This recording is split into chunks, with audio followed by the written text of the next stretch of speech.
आज मैं फिर एक स्टोरी लेकर आई हूँ और जिसकी मैं स्टोरी लाई हूँ ना, वो हमारी मीडिया इंडस्ट्री के बहुत मशहूर हैं और उनको बहुत लोग जानते हैं। लेकिन जैसे उन्होंने हाथ रखा तो वो चौंके और वो चीज़ एकदम से उड़ गई। बस मुंह हिला लेते थे, हिल तो पाते नहीं थे। क्या बला थी, क्या मेरे साथ होता था, मेरी क्या कैफियत होती थी।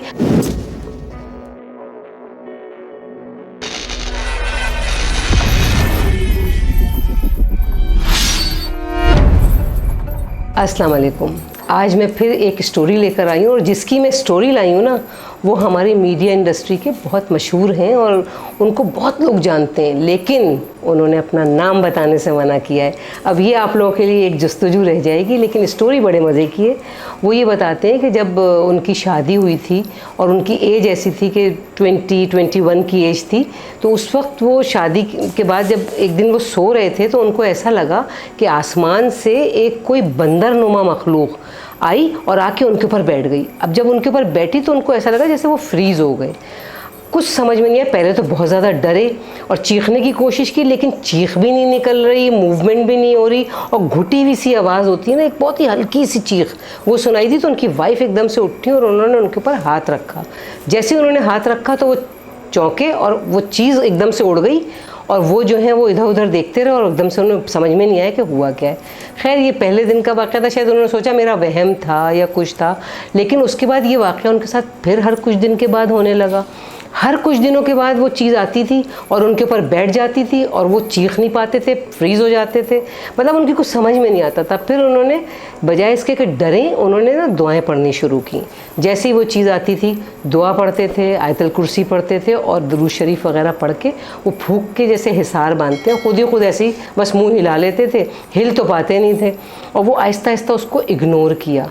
जब उन्होंने उसको इग्नोर किया तो वो चीज़ जो है ना वो आती तो रही उनके पास, लेकिन शायद मेरे ख़्याल में वो इनको नुकसान नहीं पहुंचा सकी, क्योंकि वो दुआएं पढ़ते रहते थे और दुआओं का वेट करके सोते थे। अच्छा, जिस वक्त वो चीज़ आके उनके ऊपर बैठती थी ना, तो उन्होंने ये बताया कि मैं ना अपने सारे सेंसेस को फील करता था कि मैं मतलब होशो हवास में हूँ या नहीं हूँ।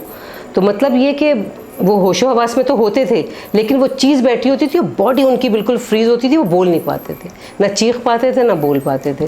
तो फिर उसके बाद उन्होंने उसको इग्नोर करना शुरू किया और दुआएं पढ़ पढ़ के फूंकना शुरू की। जब आती थी वो बैठती थी तो वो दुआ पढ़ के फूंकते थे और वो चीज़ गायब हो जाती थी। खैर आहिस्ता आहिस्ता ये सिलसिला कम होता चला गया। उसके बाद फिर वो बिल्कुल ही ख़त्म हो गया कुछ सालों में। लेकिन मैं आप लोगों को ये कहना चाहती हूँ कि कभी भी आप लोगों के साथ कोई हादसा हो तो आप लोग घबराएं नहीं, डरे नहीं। अल्लाह के कलाम में बहुत बरकत है। आप दुआ पढ़ें, वैसे भी दुआएं पढ़ते रहना चाहिए, दुरूद शरीफ पढ़ते रहना चाहिए, मजबूत रहना चाहिए, ताकि आपको वो चीज़ आप पे हमला आवर ना हो। जब आपकी मजबूती आपकी दुआओं के साथ, अल्लाह के ईमान के साथ है, तो फिर वो चीज़ आपको कभी नुकसान नहीं पहुँचाएगी। अभी भी मेरी उनसे बात हुई तो उन्होंने मुझसे ये कहा कि मैं आज तक ये फाइंड आउट नहीं कर सका कि वो क्या चीज़ थी, क्या बला थी, क्या मेरे साथ होता था, मेरी क्या कैफियत होती थी। मतलब अभी भी वो सोचते हैं तो उनको एक ख्वाब की तरह ये लगता है कि ऐसा सिलसिला उनके साथ था। तो आप लोग भी अपनी अच्छी अच्छी स्टोरीज़ मुझसे शेयर कीजिए। नाम बताने को कहेंगे नाम बताऊंगी, नाम नहीं बताने को कहेंगे नहीं बताऊंगी।